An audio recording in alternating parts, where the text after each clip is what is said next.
In previous videos, I was telling you about how important it is to always check the ends and edges so you can look after your carpet better. This chadagan or Bakhtiyar carpet that we have here is a good example of what happens if you don't look after your carpet. If you look at this end, you will see the double stops here, or the end stops, and it's all intact. It hasn't moved.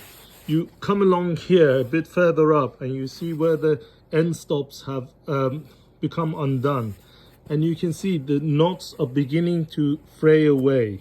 And as you walk on this, you will lose more and more of the carpet. You can see it's lost a bit here, but here where it has the end stops intact, nothing has moved.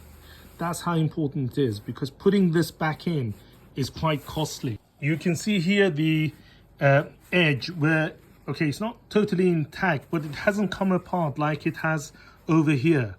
And you're beginning to lose the edge as well. That's what happens when the edge starts fraying away. But here, it's still quite intact, even though it's not, it hasn't come apart, but it's not in as bad a condition. That's why it's so important to make sure that the ends and edges are always in very good condition.